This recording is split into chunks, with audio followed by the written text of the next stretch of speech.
das coisas mais divertidas que há em ser pai e mãe é perceber as nossas características, muitas vezes virtudes, mas até mesmo os defeitos e características físicas reproduzidas em nossos filhos.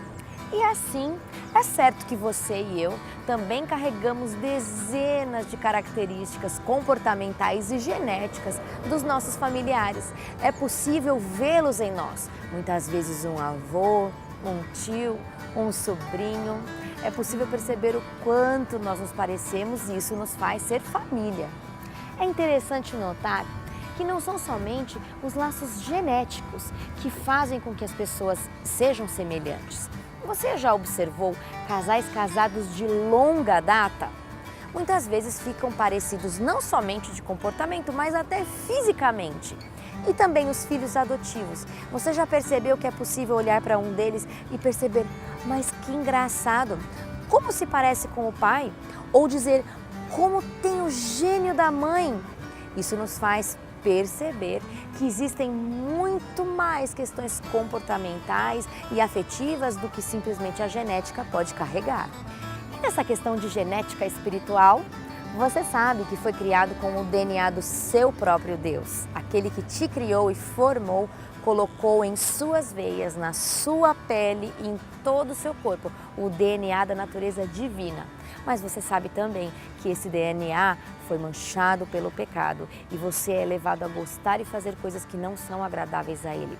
Mas como seria então possível fazer esse DNA bom e celeste se manifestar? Nesse caso, para você e para mim, só resta uma alternativa. A alternativa da convivência. Assim como os casais que são casados há muito tempo, assim como os filhos que são adotados, para parecer com Ele, o segredo é conviver. Quanto mais desejamos estar com Cristo, conhecê-lo, aprender dele, mais e mais vamos nos assemelhando e dia a dia aprendemos a subjugar as nossas vontades e deixar que as vontades dele se façam em nós. Em Gálatas 2:20 podemos ler assim: fui crucificado com Cristo, assim já não sou eu quem vive, mas Cristo vive em mim. A vida que agora vivo no corpo, vivo-a pela fé no Filho de Deus, que me amou e se entregou por mim. Mas será que isso é mesmo possível? Será que outra pessoa pode viver por mim? No caso, Cristo viver por mim? Será então que o cristão que vive em Cristo é um cristão sem personalidade? Para saber a resposta para todas essas perguntas, acompanhe a entrevista do programa Vida Mais Viva que está começando agora.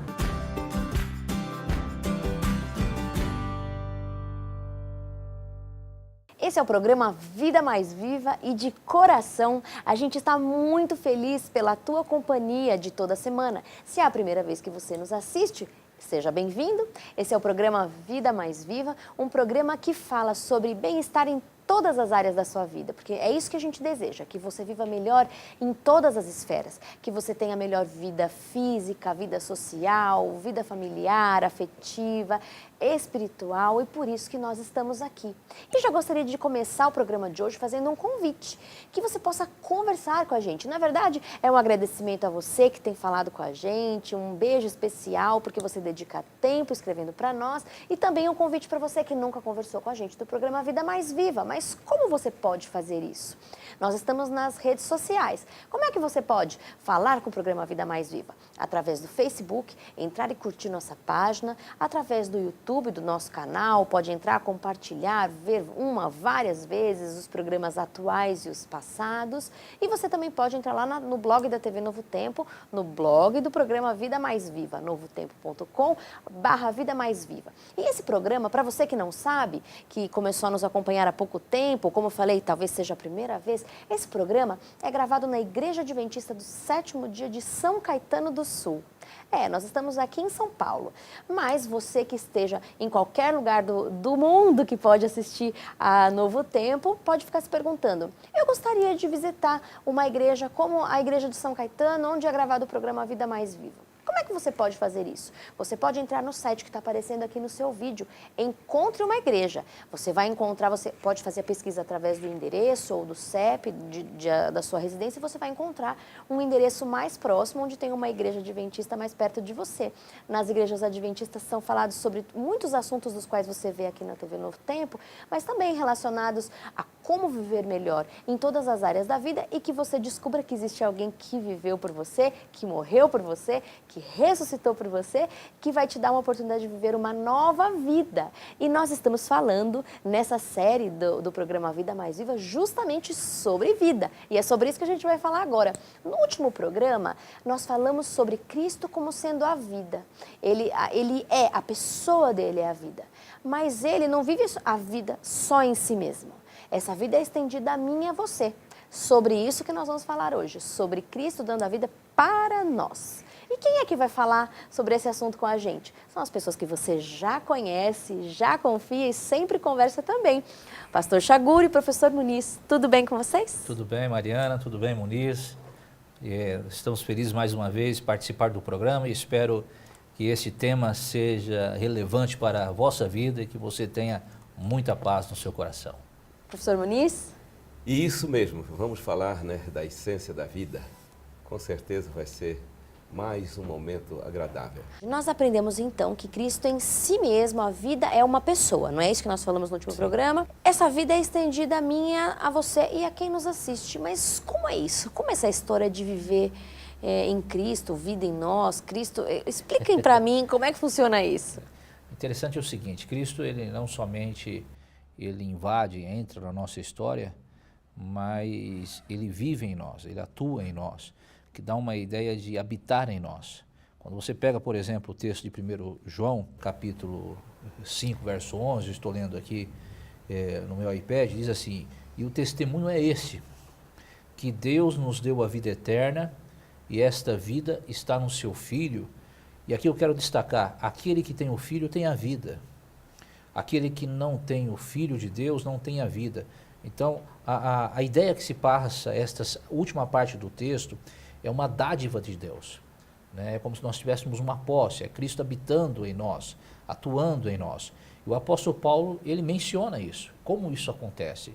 O apóstolo Paulo, aqui na palavra de Deus, nos diz em Efésios capítulo 3, o verso 17, como acontece essa habitação, como atua em nós. Ele diz o seguinte, e assim habite Cristo no vosso coração, como, diz lá, pela fé, estando vós arraigados e alicerçados em amor. E ele mesmo em Romanos 10, 17, ele diz que a fé vem pelo ouvir e o ouvir pela palavra de Cristo. Em São João nos diz o seguinte, que ele é o verbo e o verbo se fez carne, diz a palavra de Deus. Então, nós temos esta atuação de Cristo na nossa vida pela fé, essa fé por ouvir a Ele, a sua palavra, e viver por Ele. Paulo não está dizendo aqui simplesmente que essa habitação é um local apenas de morada, mas é um local onde Ele faz uma reforma na nossa vida, onde Ele atua em nosso ser, onde Ele entra para modificar. E o mesmo diz o seguinte, que o nosso corpo é o templo de Deus. Ou seja, Ele entra para revolucionar a vida humana. Então, Cristo vivendo em nós não é simplesmente entrando na nossa história, mas é revolucionando a nossa vida. Então, qual é a diferença entre entrar na minha história e entrar na minha vida? Ele entrou na nossa história providenciando salvação, assumindo nossa culpa, assumindo a nossa penalidade, a nossa condenação. Ele conquista isso e oferece em forma de perdão. Ele entra como pastor que busca a ovelha, na nossa vida, em nós, com a nossa permissão. É como se a gente ficasse sabendo da existência dele, como a gente conhece muitas pessoas, mas algumas pessoas a gente permite que façam parte da nossa vida, mas ainda mais. Ele acaba assumindo o controle da nossa vida, algo mais ou menos assim. Isso é o ideal. Nós não temos condições de conduzir a vida, esse papo de que a vida é minha, eu faço dela o que eu bem quero, isso é catástrofe. É um muro que vamos bater de cara nele. E é o que nós temos vivenciado hoje na sociedade, né? A sociedade hoje tem ensinado justamente esta visão. Você tem o seu Deus, você é um Deus, você decide pela sua vida e faz o que bem entende. E vive para agradar a si mesmo, está né? fadado ao fracasso. Né? Na vida espiritual não existe órfãos. Ou somos filhos do Senhor, ou somos filhos do inimigo. Com certeza. Então, nós somos do Senhor e o aceitamos. Agora, o que significa isso em nós? Isso significa que a graça de Deus, o seu amor, o seu perdão que estava à disposição, ele se tornou parte integrante e dinâmica em nossa vida. Em nós significa uma atuação muito mais real do que nós possamos imaginar. Por exemplo, quando nós lemos no Evangelho de João 14, 23, eu preciso ler essa passagem. Respondeu-lhe Jesus: se alguém me ama, guardará a minha palavra, e o meu Pai o amará. E viremos para ele e faremos nele morada. O que é que significa isso? É só contrastar como era a vida antes de Cristo e nós vamos ter uma noção clara do que significa Deus habitando em nós. Quando nós vamos para Efésios capítulo 2, do verso 1 ao verso 3, verso 4, diz que antes de Cristo habitar em nós, quem habitava eram demônios, regendo a nossa vida e conduzindo nossas ações, porque conduziu nossos pensamentos. Então, que até quando eu acho que eu estou dirigindo a minha vida, eu não estou, de fato, fazendo Não. a minha própria vontade, eu Está mando sob em mim. o poder sobre o outro. Na filosofia cristã da história não existe uma terceira força. Existe o bem e o mal e nós somos objeto de disputa. Ok. Nós apenas escolhemos. Bem, se os espíritos malignos habitavam o ser, significa que agora Jesus também habita da mesma forma. Como que eles habitavam? Ocupando cada aspecto mais ínfimo do ser. Pensa no domínio de células, pensa no domínio de sangue, pensa no domínio de nervos. Todo o nosso aspecto bioquímico ele habitava. Depois habitava os pensamentos e conduzia a ação. As ações. Assim que Jesus habita. Jesus em nós é exatamente isso, conduzindo o ser integral. Ele habita todo o ser para levar-nos, por exemplo, a boas ações a partir dos pensamentos consagrados a Ele. Então isso, Cristo em nós não é apenas uma expressão De habitação apenas. é uma expressão Filosófica. intangível, romântica, não. É ele atuando. É real, é pleno. Habitando em nós significa que vai para o lado social também. Se eu chego para esse rapaz aqui e digo, como vai, meu amigo, tudo bem? Parece que sou eu que estou cumprimentando, mas não é não. Quem está cumprimentando é a deidade que habita em mim, entendeu? Isso é Cristo habitar em mim. Quando eu olho, Ele olha através de mim. Quando eu sorrio, Ele sorri através de mim. Quando eu perdoo, Ele perdoa através de mim. É Ele fazendo em mim o que Ele pede de mim. Ah, e eu estou robotizado? Claro que não. Ele só faz isso porque eu permito, porque eu quero, porque eu desejo, porque eu assim permito. E a gente ficou falando, ele vive em nós, vida, ele habita em mim. Nós não estamos falando da vida terrena, nós estamos falando da vida eterna, ou não? É da vida terrena ou ambas? É aqui e agora. É esse dia, essa hora. A essa hora que você está assistindo, a vida é mais diz viva. assim, eu e o Pai viremos e faremos morada, é exatamente, Ele ocupa. Isso significa uma restauração da amizade, da parceria edênica, daquela parceria antes do pecado entrar. Isso é que significa o Evangelho na prática. Saímos de um domínio e entramos para outro domínio, por isso temos paz. E essa imagem de Deus que é restaurada, que foi perdida no Éden, né? Ela ficou latente na nossa vida, precisou ser despertada e ela é despertada por essa atuação de Cristo em nosso ser. Então, cada ato nosso é um ato de proximidade com a semelhança do Senhor, com a semelhança de Cristo. Um passo mais perto do ideal. Mais perto do ideal, mais próximo da glorificação, porque eu começo aqui em Cristo, mas eu não termino. A minha vida em Cristo continua assim até a minha morte nesta terra, depois a minha ressurreição, ressuscito também em Cristo, morro em Cristo, ressuscito em Cristo e sou glorificado em Cristo. Você ia falar alguma coisa, né? Sim, Que até eu que ia pegou a ler. Bíblia, tá animado. Filipenses capítulo 2, verso 13 diz: porque Deus é quem efetua, quem opera em nós, tanto querer como realizar segundo a sua boa vontade. Salvação provida fora de nós. Isso aconteceu na vida de Cristo, na sua morte e ressurreição, fora de nós. Graça provida, graça habilitadora em nós. O apóstolo Paulo ele disse, eu prossigo para o alvo, né, o alvo da soberana vocação de Deus, mas ele também detalha, ele fala o seguinte, ó, não que já tenha alcançado ou que seja perfeito, né, mas eu prossigo. Então, esta visão de Cristo atuando, essa transformação em nós, é uma transformação que ela só terá o seu ponto máximo na glorificação. Com então, certeza. nós não temos condições de perfeição nesta terra. Isso é impossível ao homem, porque é uma atuação gradativa de Deus em nós até a glorificação. Isso é lindo no Evangelho. E também lança fora essa questão de comparação, porque pelo que eu entendi então, esse processo, todo mundo que aceita Cristo vive, não é isso? Um processo de justificação, santificação que vai culminar na glorificação. O começo, meio e fim. Isso todo mundo que embarca na vida cristã vai viver. Aqueles que o receberam, deu-lhes o poder de serem feitos filhos de Deus. Ele só não tem se não quiser, ou se abandonar, ele pode abdicar. Sim. Ele pode pular fora do barco a hora que ele quiser. Mas Deus não chama alguém para uma missão, no caso, para viver o seu querer, sem dar a capacitação. Ele nunca diz, agora vá e não peques mais, sozinho. Não, ele vai, não é que ele vai junto, ele vai dentro.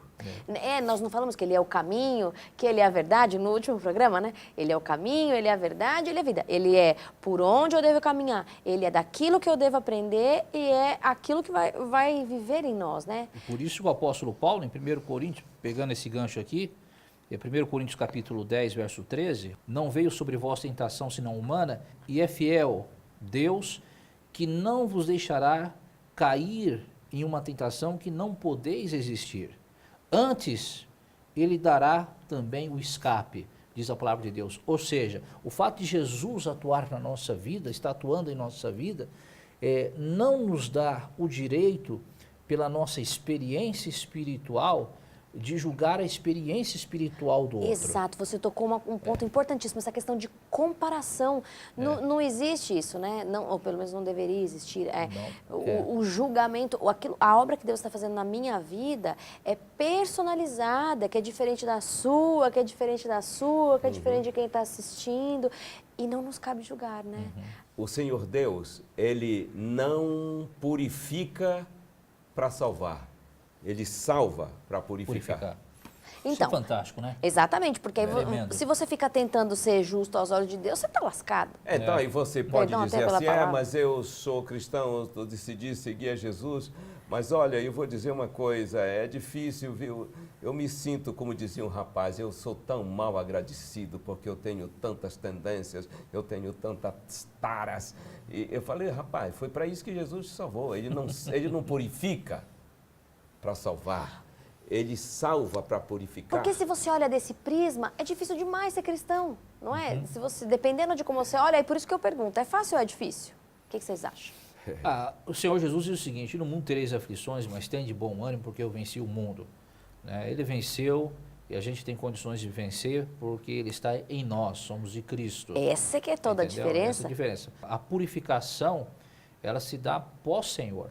Às vezes nós enfrentamos questões assim na igreja que difíceis. Por exemplo, quando as pessoas são avaliadas se estão ou não preparadas. Se salvação pertence ao reino do sobrenatural, preparadas para batismo, para você diz? batismo, para entregar a sua vida ao Senhor, existe isso nas igrejas.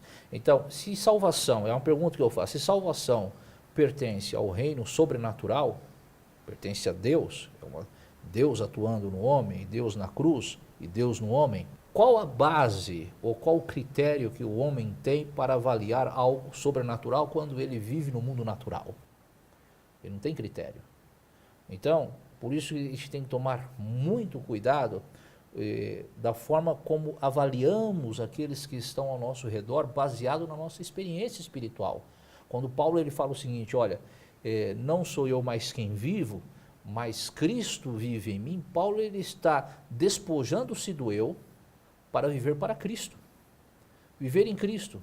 Quando Paulo diz assim, Cristo vive em mim, já não sou eu mais quem vivo. Então eu não tenho mais vontade, é tudo a vontade de Deus, então eu deixei de ser Paulo? Ou eu deixo de ser Mariana, se Cristo vive em mim? Não, porque o próprio apóstolo Paulo ele disse, eu não sou perfeito, não alcancei ainda a perfeição. A pergunta é essa, como é que eu deixo então, eu continuo sendo eu mesma, mas Cristo vive em mim, e o que é meu e o que é de Cristo, tudo é um só? Como é que funciona? Deus nunca despersonaliza ninguém. Isso seria uma agressão. Violar o livre-arbítrio, né? Tiraria do ser humano a base do culto e de adoração, que é exatamente essa voluntariedade, essa decisão. Assim, o que o Senhor Deus faz é habitar em uma mente, em um corpo, em um ser que permitiu que ele seja nele aquilo que ele pede. Sabe quando Jesus ocupou um corpo galileu, a Bíblia diz assim, corpo me preparaste, ele habitou naquele corpo, não é? Uhum. Sabe o que é a diferença entre isso e nós? Nenhuma. Assim como ele habitou aquele corpo, ele também habita em nós, para viver em nós o seu querer e a sua vontade, mas usando a nossa disposição e o nosso querer. Deus só nos leva às vitórias que nós queremos. Quando se trata de vencer o mal, eu quero, como cristão, como justificado. Deus também quer, mas quando se trata do poder, só Ele tem. Logo, a vitória é dele ocupando e usando a minha vontade e o meu querer. Entendi. Eu permito que ele faça uma coisa que eu não tenho poder para fazer. Ele faz em mim e ele me transforma no meu melhor, na minha versão melhor de mim mesma. Tanto isso é verdade que ele não despersonaliza. Fazer a vontade de Deus não é algo automático, é algo, passa a ser, natural, mas não é automático. Para muitos aspectos da vida, nós temos que, às vezes, ir às lágrimas. Pergunta para alguém que se tornou cristão e que precisa vencer a inclinação de um hábito mau, como beber e fumar por tempos. Vencer a perversão sexual. Pergunta se é algo difícil. Ele precisa querer. No momento em que ele quer, Deus atua. No momento em que ele se reconhece fraco, então Deus se torna forte. No momento em que ele decide, ele experimenta uma máxima da Bíblia, que é, onde abundou o pecado, superabundou a graça. Então esse projeto é um projeto absolutamente infalível. Eu sou fraco, mas ele é forte. Tudo posso naquele que me fortalece. Olha só, Deus fez tudo por mim, providenciando a salvação. Mas Ele não faz tudo por mim, se eu não permitir. Então, o difícil, eu acho que é essa questão, é porque eu preciso decidir diariamente, a todo minuto, a todo instante, permitir que Ele faça isso em mim, porque ainda, enquanto eu tenho essa natureza pecaminosa, existe essa dualidade entre o mal que habita em mim, mas o bem que habita em mim. Então, eu constantemente tenho que decidir para que a coisa dê certo, né? Deus ele limita a atuação de Satanás na nossa vida. Uma vez que eu sou de Cristo, Satanás ele não tem total atuação quando eu não era de Cristo. Então, é limitada a atuação dele. Por isso que lá em 1 Coríntios 10, 13, fala que não vem tentação que nós não possamos suportar. Não com o poder que existe em mim. Não, poder em Deus. Filipenses, Uhum. né? Tudo posso naquele que me fortalece. Posso o quê? Posso vencer as minhas inclinações para o mal através de Cristo. Por mim mesmo eu não sou capaz, mas Cristo em mim eu sou capaz de vencer. Cristo não venceu as tentações? Venceu as tentações. Cristo atuando na minha vida, eu também tenho condições de vencer as tentações. Isso é aperfeiçoamento do nosso caráter. Isso é um processo. Mas não é perfeccionismo e não é ser perfeito. Não é nesse sentido. Isso, a perfeição total do homem, ela ocorrerá mediante a glorificação. Eu, apesar de não viver mais no pecado, porque eu não pertenço ao pecado, mas eu tenho a minha natureza pecaminosa. Como é essa questão de aceitar, de viver já a vida eterna? Como que é essa questão de quando eu aceito a Cristo, eu tenho a vida terrena, mas eu também já tenho a vida eterna, ou quando vivo a eternidade? Como é que é essa questão do viver a vida eterna e do viver a eternidade? Isso é consequência. O Evangelho de João, no capítulo 3,16, assim, Deus amou o mundo de tal maneira que deu seu Filho para todo aquele que nele crer, não pereça, mas tenha A a eterna. vida eterna. Assim, nós temos 3 grandes momentos aqui em São João 3,16. O primeiro grande momento é o grande fato. Deus amou e deu o seu Filho. Isso é um fato histórico. Dividiu, inclusive, a história humana em antes e depois dele. O grande fato. O segundo grande momento é a grande condição para todo aquele que nele crê. Então, nós cremos e nos entregamos, cumprimos a grande condição. E o terceiro grande momento é a vida eterna. Qual é a grande consequência? A grande consequência de eu compreender o grande fato, cumprir a grande condição, é que eu tenho a vida eterna desde agora. Isso significa, então, que a deidade toma posse de mim e eu fico aguardando a eternidade na vida eterna. O cristão, ele não se prepara para a vida eterna. O cristão aguarda a eternidade na vida eterna. Porque ele já está. Vida eterna não é bênção e expectativa, é bênção desfrutada. Pode ver isso num texto bíblico, que está em São João, capítulo 10, olha o verso 27 e o verso 28. As minhas ovelhas ouvem minha voz e eu as conheço e elas me seguem. E agora vem o detalhe, verso 28. Eu lhes dou a vida eterna e elas jamais perecerão. E ele diz ainda a respeito das ovelhas, ninguém poderá arrancá-las da minha mão. Né? Somos de Cristo, temos vida em Cristo e estamos salvos em Cristo. Amém. Ninguém é capaz de arrancar você da mão do Senhor. Amém. Foi uma alegria imensa estar com vocês aqui, queridos amigos, e até a semana que vem. E a você, querido amigo que acompanha sempre o programa Vida Mais Viva, é com essas palavras que eu encerro o programa. Que você possa viver essa vida, a vida eterna, porque a partir do momento que você já entendeu e aceitou a Cristo, você já tem a vida eterna. Então fique com Deus, boa vida eterna e até a semana que vem.